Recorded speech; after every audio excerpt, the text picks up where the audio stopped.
Hi guys, for today's video guys, papakita ko sa inyo yung tinatanim namin na eggplant. Ayan guys, oh.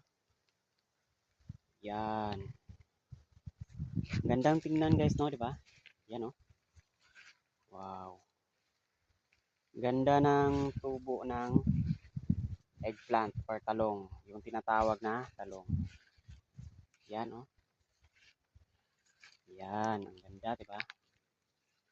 Yan.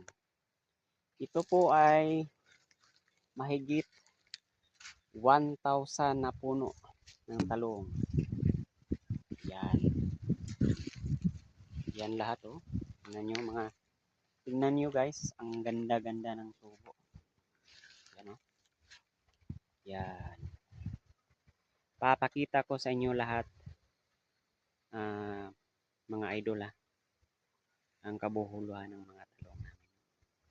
Yan, ang ganda talaga tingnan, di ba? Hanggang doon yun. Hanggang dito lang po ang video natin mga idol. Salamat po sa pagtingin sa ating video.